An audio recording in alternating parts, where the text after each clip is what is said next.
성경 같이 읽어보십시다. 민수기서 25장입니다. 민수기서 25장 1절부터 9절까지 말씀입니다.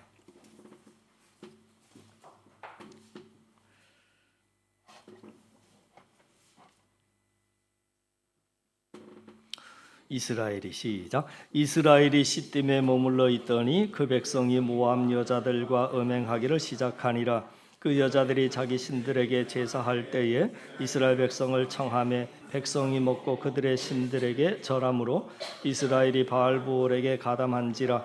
여호와께서 이스라엘에게 진노하시니라. 여호와께서 모세에게 이르시되 백성의 수령들을 잡아 태양을 향하여 여호와 앞에 목매어 달라. 그리하면 여호와의 진노가 이스라엘에게서 떠나리라.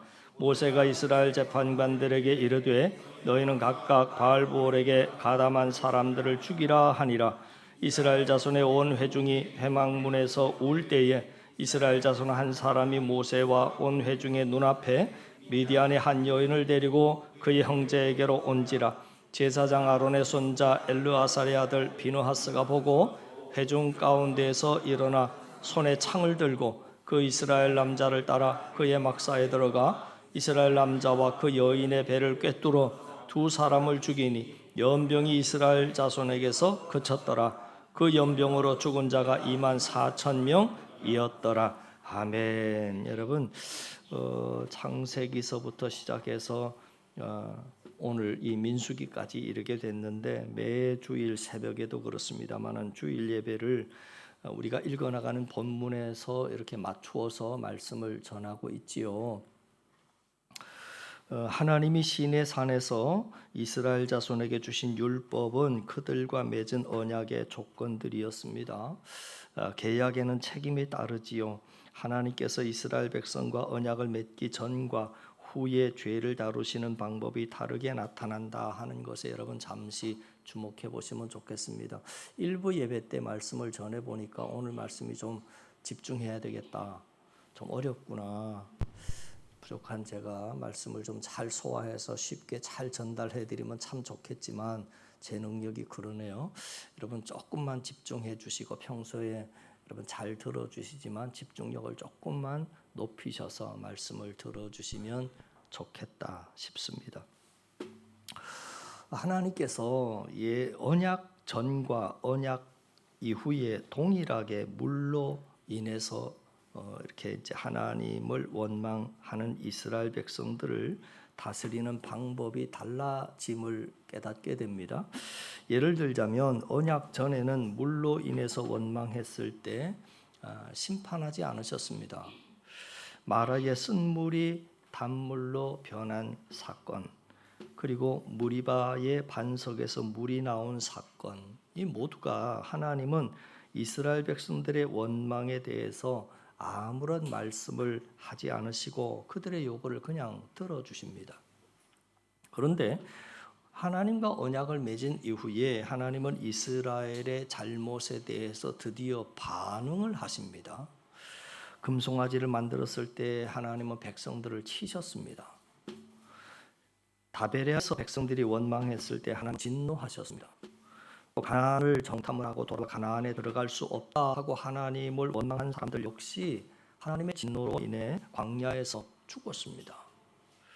그리고 고라와 다단과 아비람의 반역 사건 역시 그러셨습니다. 그리고 다시 무리바에서 모세가 반석을 친 사건이 있었을 때 하나님은 앞에서와 같은 물로 인한 하나님을 향한 원망인데도 하나님은 모세와 아론에게 그들이 이스라엘 앞에서 거룩함을 나타내지 아니한 이유로 말미암아 가나안에 들어갈 수 없다 하고 벌하십니다. 그리고 곧바로 이스라엘 백성들이 먹을 것도 없고 물도 없다고 불평하자 하나님은 불뱀을 보내서 많은 사람을 죽게 하셨습니다. 이러한 사실들이 우리에게 뭘 말해주는 거냐면 언약 맺은 이전에는 그렇지 않던 하나님께서 언약 이후로는 이스라엘의 잘못에 대해서 책망을 하시고 벌하셨다 하는 것입니다.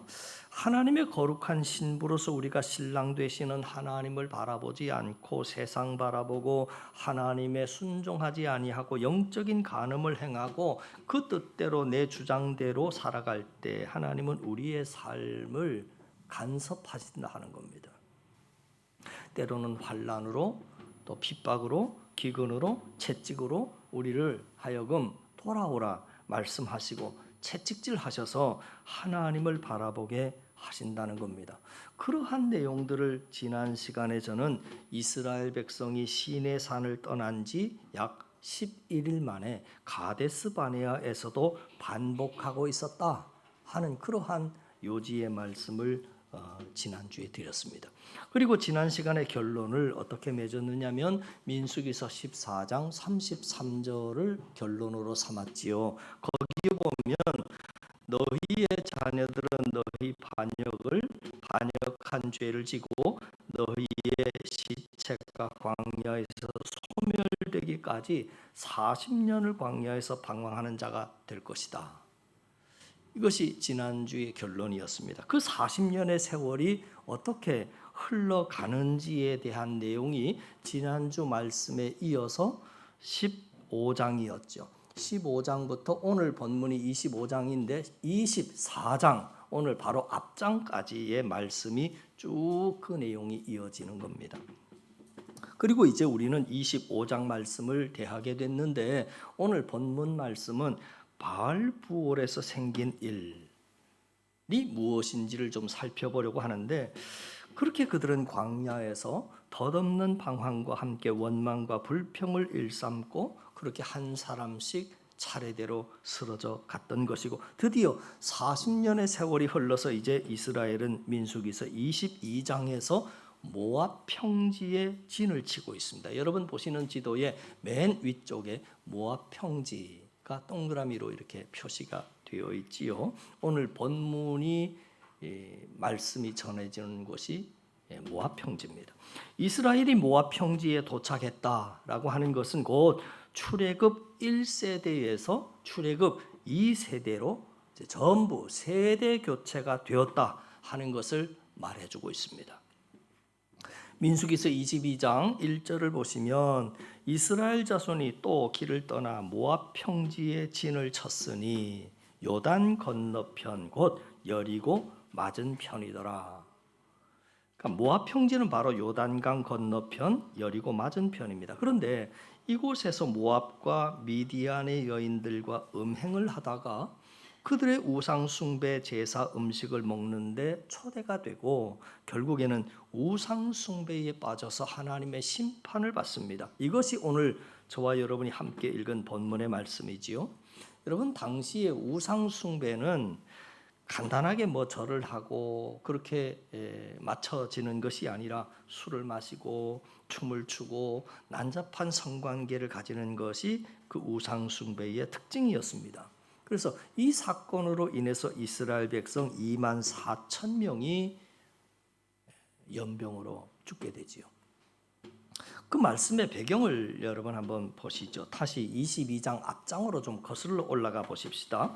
성경을 여러분 25장을 읽었는데 22장으로 좀 거슬러 올라가서 22장 2절과 3절 말씀을 여러분 이곳저곳을 좀 찾아볼 텐데 여러분 조금 힘드시더라도 잘 따라와 주시면 좋겠습니다. 22장 2절, 3절, 십볼의 아들 시작. 십볼의 아들 발락이 이스라엘이 아모리인에게 행한 모든 일을 보았으므로 모압이 심히 두려워하였으니 이스라엘 백성이 많음으로 말미암아 모압이 이스라엘 자손 때문에 번민하더라. 이 내용이 무슨 내용이냐면 당시 모압이라고 하는 나라의 왕이 있었는데 그 나라의 왕이 누구냐면 발락이라고 하는 왕입니다. 이 발락 왕이 이스라엘 백성들이 자꾸 번성하게 되어 갑니다. 자꾸 번성하게 되니까 그들이 두려워졌어요. 그래서 그들을 망하게 하려고 부올에 있는 이름이 비슷합니다. 발람.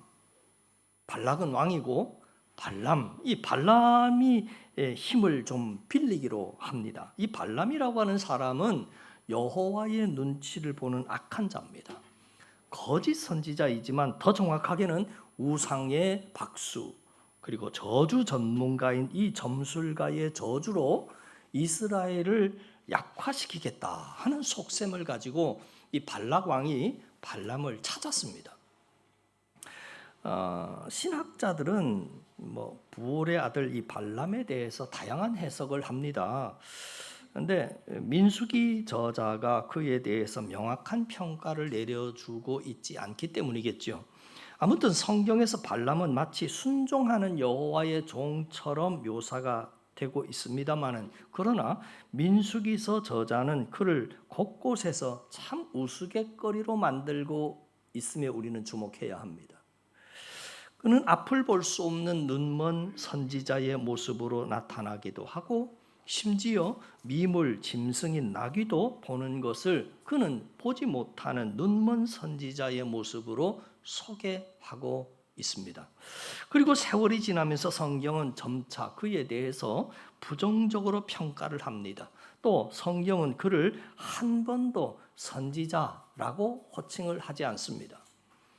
그는 이방의 점술가 또는 무당 또 주술가일 뿐이죠. 그래서 여호수아서 13장 22절에서는 이스라엘 자손이 그들을 살육하는 중에 부올의 아들 점술가 발람, 이 발람이라고 하는 말을 하기 전에 뭐라고요? 점술가 이렇게 표현하고 있습니다. 비록 발람이 선지자처럼 예언을 할 수 있었지만 그가 예언을 은사로 가졌다고 해서 그를 정당화하거나 거룩하다고 할 수는 없습니다. 여러분, 이집트에서의 점술가들도 모세처럼 기적을 베풀 수 있었던 것과 같은 이치입니다. 귀신도 여러분 신통한 능력을 행함과 같은 이치입니다. 그는 우상 숭배자입니다. 사이비 예언자입니다. 다신주의자입니다. 그가 여러 신들에게 동시에 제물을 바치기 위해서 7 제단을 사용하는 일에서 우리는 그 사실을 알 수 있지요. 아무튼 모압의 왕 발락이라고 하는 사람이 이스라엘 자손들 때문에 불안해서 오랫동안 깊은 고민을 하고 번민을 했는데, 이스라엘이 출애굽을 해서 홍해를 건넜고 아모리와 그의 왕 시혼을 정복한 소문을 듣고 두려웠습니다. 걱정이 됐어요. 근데 여기서 참 재밌는 모습을 우리가 발견하게 되죠. 지난 시간과 오늘 시간이 다른 참 재밌는 부분이 하나 있는데, 모압이 이스라엘을 심히 두려워했다 했는데 그 두려워한 이유가 뭔가 크게 2가지로 나타납니다. 22장 3절에 이렇게 나타나죠. 여러분, 그 2가지가 뭔지를 한번 보시죠. 22장 3절, 이스라엘 백성이 많음으로 말미암아 모압이 이스라엘 자손 때문에 번민하더라. 그러니까 첫 번째 이유가 뭐냐면 이스라엘 백성이 많음으로 말미암아 하는 이유입니다. 그리고 4절에 가니까 2번째 이유가 나와요. 이제 이 무리가 소가 밭에 풀을 뜯어먹음 같이 우리 사방에 있는 것을 다 뜯어먹으리로다. 이게 2번째 이유입니다. 그러니까 누가 누구를 바라보면서 한 말이냐면 모압의 발락 왕이 이스라엘 백성들을 보고 이렇게 한 말입니다. 그런데 여러분, 지난 시간에 이스라엘 백성들은 자기들을 아낙 자손하고 비교를 했었죠. 아낙 자손하고 비교를 해보니까 결론이 뭐냐면 스스로 보기에도 메뚜기 같다. 그리고 우리만 그런 것이 아니라 그들이 우리를 보기에도 그와 같았을 것이다 했었지 않았습니까? 그럼 오늘 본문하고 이게 뭐가 달라지는 거예요?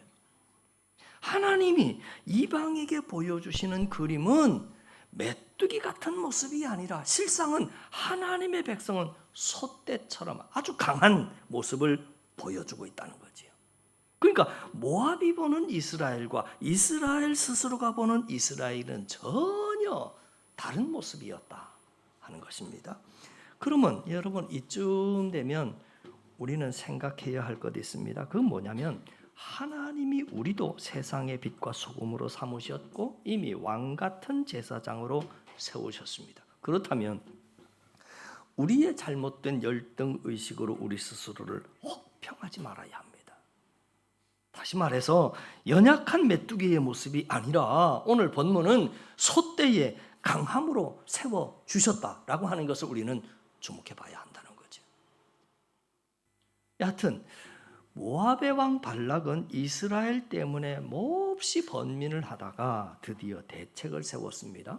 모압의 왕 발락은 부올에 있는 발람 점술가에게 이스라엘을 좀 저주해 줘라 그랬어요. 근데 발람이 그들을 저주하는 말을 하려고 하면 도리어 자꾸 저주가 나온 게 아니라 축복의 말이 이게 나왔다는 거지요. 여러분 한번 보지요. 22장 여러분 성경 말씀을 한번 따라와 주시죠. 22장 41절 눈으로만 보시면 좋겠습니다. 22장 41절 찾으셨어요? 거기 앞에 보니까 파란 글씨에 뭐라고 쓰여져 있나요? 발람의 첫 번째 예언 23장 13절 앞에는 뭐라고 나왔죠? 발람의 두 번째 예언. 그 다음에 27장 앞에는요 발람의 세 번째 예언. 그리고 24장으로 넘어갑니다. 24장 10절 앞에 뭐라고요? 발람의 마지막 예언. 그러니까 네 번이나 걸쳐서 이게 이스라엘 백성을 막 저주하려고 막 시작해가지고 입을 벌렸는데 아니 저주가 나온 게 아니라 자기는 모르겠는데 자꾸 축복의 말이 나왔다는 얘기입니다. 결국에는 이방의 점술가 발람이 모압의 발락 왕에게 이스라엘 백성들을 망하게 하는 방법을 가르쳐 준 것이 이게 이제 실패를 하고 나니까 그 다음에는 바로 이스라엘 백성들에게 우상에게 제사한 음식을 먹여야 되겠다. 밖에서는 도무지 안 되니 내적으로 좀 분열을 시켜야 되겠다. 그래서 우상에게 제사한 음식을 먹이고 음행을 해야 되겠다라고 하는 정보를 얻게 되고 그래서 모압 여인들이 이스라엘 남자들을 막 꼬드겨서 음행을 하게 돼서 결국에는 우상 숭배에 빠지게 되는 내용이 오늘 본문의 내용이에요. 자, 모세는 이 일이 발람의 계략이라고 기록을 했고 모압에 머물며 나쁜 일을 하던 발람은 결국 이스라엘군에 의해서 미디안의 5 왕과 함께 결국 죽임을 당합니다. 그것이 민수기에서 31장 말씀인데 그러니까 발람은 이스라엘 백성이 어떻게 하면 하나님께서 진노하시고 재앙을 내리시는지 알고 있었던 것 같습니다. 귀신의 힘을 빌어서 점수를 보는 자이니만큼 그 사실을 귀신같이 알고 있었던 모양입니다. 그래서 결국 이스라엘 백성들이 모압 백성들의 유혹에 넘어가게 됐고 우상 제물을 먹고 음행을 하는 죄를 지어서 하나님의 진노를 받아 하루에 24,000명이나 죽는 그런 재앙을 받았습니다. 이처럼 우리에게 제사 지내는 것, 또 그 제사 음식을 먹는 것, 그리고 음행을 하는 것, 이 세 가지는 하나님께서 가장 싫어하시는 죄악이다 할 겁니다. 자, 지금 이스라엘은 요단강 도하를 바로 목전에 두고 있습니다. 이제 광야 40년 생활이 마무리되는 시점이었습니다. 바로 이때 이스라엘은 이방 우상 종교에 미혹이 됐습니다. 일순간 긴장을 풀고 방심을 한 이스라엘은 이렇게 큰 시험에 빠지게 되었던 것입니다. 이렇게 하늘나라에 들어가는 것이 참 어렵고 힘듭니다. 실로 섰다고 생각하는 자는 넘어질까 조심하라 하는 사도 바울의 교훈을 실감하게 되는 거지요. 이방 여인에게 미혹된 이스라엘 남자들은 이제 그 여자들을 쫓아서 이방의 제사에도 참여하게 됩니다. 그래서 여성들과 음행할 뿐만이 아니라 이방의 우상도 숭배합니다. 하나님은 오직 당신만을 섬기라 명하시고 또 다른 신을 두지 말라 하셨는데 그럼에도 불구하고 이스라엘은 그들이 사랑하는 여자들을 쫓아서 이방 우상 섬기기를 서슴지 않았던 것이죠. 하나님께서 모세를 향해 우상을 숭배하고 이방 여인들과 음행한 자들을 죽이라 하셨습니다. 또 범죄한 두령들을 백성들 앞에서 목을 매달라 하셨습니다. 주께 범죄한 자는 반드시 죽음으로 그 죄를 사함받아야 하는 겁니다. 더욱이 지도자 된 자들의 범죄는 매우 엄하게 다스려져야 했던 것이죠. 이것이 바로 하나님의 법이고 질서였습니다. 당시 이스라엘 백성의 음행 정도가 얼마나 심했는지를 보여주는 한 사건이 있었습니다. 시므온 지파에 속한 한 족장이 미디안 족장의 딸인 고스비를 이스라엘 백성의 장막에 데리고 와서 음행을 하게 된 겁니다. 그렇게 당시에는 이스라엘 백성들보다도 어쩌면 그 지도자들이 더욱 타락했구나 하는 것을 우리에게 보여주고 있지요. 사실 공동체의 장래는 지도자들의 손에 달려 있다 해도 과언이 아닐 것입니다. 지도자 된 자들은 더욱 그 맡은 본분에 충실하며 백성들에게 모범이 되어야 했었는데 그들은 그렇지 못했던 겁니다. 이방 여인들과 음행하고 이방 우상을 섬기던 이스라엘 백성들에게 하나님의 진노가 임하였습니다. 연병이 발생해서 수많은 사람이 죽임을 당했습니다. 성경에는 무려 24,000명이나 되는 인원이 삽시간에 죽임을 당했다 기록하고 있습니다. 하나님의 거룩하심을 훼손하고 하나님의 영광을 더럽힌 죄의 대가가 이렇게 무섭고 두렵다 하는 것을 보여주지요. 바알 신은 음란을 행하는 신입니다. 그래서 자연스럽게 우상과 함께 음행을 행하는 겁니다. 그래서 오늘 본문 9절의 말씀 보니까 우상을 섬겼던 사람 중에 연병으로 죽은 자가 24,000명이더라 그랬는데 이 연병을 누가 멈추게 되느냐면 아론의 아들 비느하스가 의분을 일으킵니다. 25장 오늘 본문 7절에 보면 아론의 손자 비느하스가 장막에서 뻔뻔스럽게 음행을 하는 두 남녀를 창으로 찔러 심판하게 됩니다. 그때 하나님께서 비느하스를 칭찬하셨습니다. 그러면서 비느하스가 내 질투심으로 이 사람들을 심판했다. 그러면서 연병도 이제 멈추어 주시고 이 비느하스에게 제사장의 직분을 주셨는데 그냥 그에게만 준 게 아니라 영원토록 주셨다. 25장 12절 13절이죠. 같이 읽어 나갔고요. 시작. 그러므로 말하라. 내가 그에게 내 평화의 언약을 주리니 그와 그의 후손에게 영원한 제사장 직분의 언약이라. 그가 그의 하나님을 위하여 질투하여 이스라엘 자손을 속죄하였음이니라. 여러분 여기까지 잘 따라오셨습니까? 이 사건으로 레위 지파가 예전에 저주받았잖아요. 이 레위 지파가 영원한 제사장 지파로 뛰어오르게 됩니다. 그러니까 저주받은 레위 지파가 제사장 지파가 되는 데에는 두 가지의 큰 공로가 있었지요. 첫 번째 공로가 뭐냐면 출애굽기 32장에 우리가 앞에서 다루어 봤듯이 금송아지 사건에서의 공로입니다. 그리고 두 번째 오늘 바알부올 사건에서의 공로입니다. 하나님의 거룩하신 분노를 드러냈던 이 레위 지파를 하나님이 인정해 주신 겁니다. 이 얘기를 드리려고 이렇게 장황하게 지금까지 말씀을 드렸던 거죠. 자, 그리고 하나님께서 이스라엘 백성들에게 우상의 죄를 짓게 만든 주동자 발람도 찾아내서 심판하시죠. 귀신의 힘을 빌어서 죄악의 도구로 쓰이는 사람들이 이 땅에서 부를 누리고 잘 사는 것 같지만 그렇지 않습니다. 반드시 하나님께서 심판하십니다. 자기 영혼을 팔아서 재물과 바꾸어 먹고 사는 사람입니다. 썩어져 없어질 이 땅에서 한번 잘 먹고 잘 살아보자는 생각으로 살아가는 사람이지요. 오늘 이 바알부올의 사건이 주는 교훈은 크게 세 가지로 보여집니다. 첫째는 소수가 죄를 지었지만 하나님은 책임을 소수에게 묻지 아니하고 전체에게 물으셨다 하는 공동체 의식입니다. 그러면 오늘 우리를 이 시대를 살아가는 우리도 정신 바짝 차려야죠. 다른 사람들은 성경 말씀 잘 읽어나가는데 나 한 사람뿐이야 그러면서 자꾸 뒤로 빠지고 읽은 척하고 그러시면 안 됩니다. 소수가 아니라 전체에게 책임을 물으셨다. 두 번째, 타락한 자와 타락하게 한 자 둘 다 징계를 받았다 하는 사실입니다.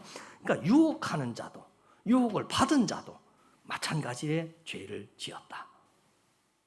세 번째, 하나님의 역사는 부패한 다수가 아니라 의로운 소수에 의해서 진행된다 하는 교훈입니다. 왜 이런 일이 벌어졌느냐? 이스라엘 백성들은 시내산에서 하나님의 계명을 받고 레위인 율법의 말씀을 받았습니다. 그리고 그 말씀으로 언약했습니다.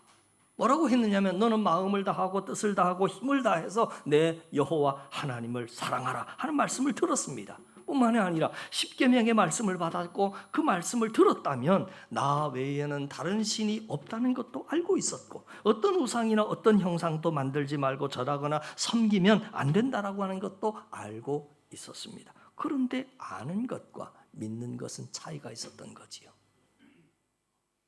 아는 것은 머리고 믿는 것은 삶을 이야기하는 겁니다.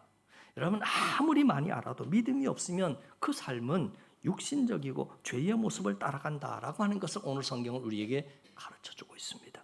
믿음은 아는 것에서 끝나지 않습니다. 믿음은 삶입니다. 삶이 없는 믿음은 죽은 겁니다. 하나님을 진정으로 믿지 못하는 사람들, 믿음이 없는 사람은 결국 모래 위에 지은 집과 같은 것입니다. 겉으로는 하나님의 백성들처럼 보이지만 어려운 문제만 생기면 하나님을 불신하게 되고 우상이 신비한 능력이 있는 것처럼 보이면 거기에 혹해서 넘어가 버리고 마는 거지요.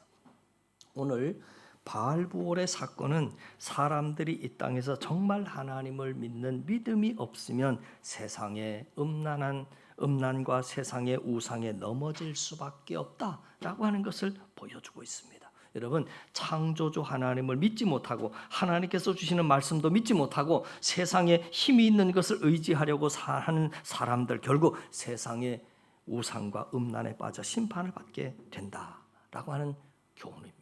사랑하는 성도 여러분, 오늘 바알부올에서의 사건이 우리에게 큰 경고의 말씀이 되어서 세상에 유혹이 있고 세상이 더 좋아 보여도 멸망의 길이라고 하는 것을 분명히 깨닫고 하나님을 믿는 믿음 안에서 예배의 삶, 기도의 삶, 말씀 앞에 순종하는 삶을 살아서 하나님께서 주시는 은혜를 누리며 하나님이 주시는 그 인도하심 따라 말씀 따라 창세기, 출애굽기, 레위기, 민수기 그 말씀 잘 따라 올 한 해 다 갔을 때 잘했다 칭찬받는 저와 여러분 되기를 간절히 바랍니다.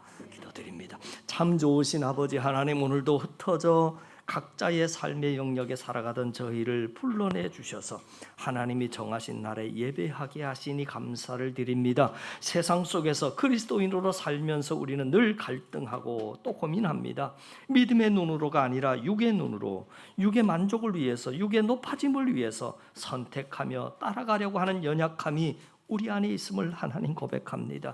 우리 성도들 가운데 혹여 가데스 바네아와 같은 삶의 자리에서 고민하고 두려워 떠는 자들이 있습니까?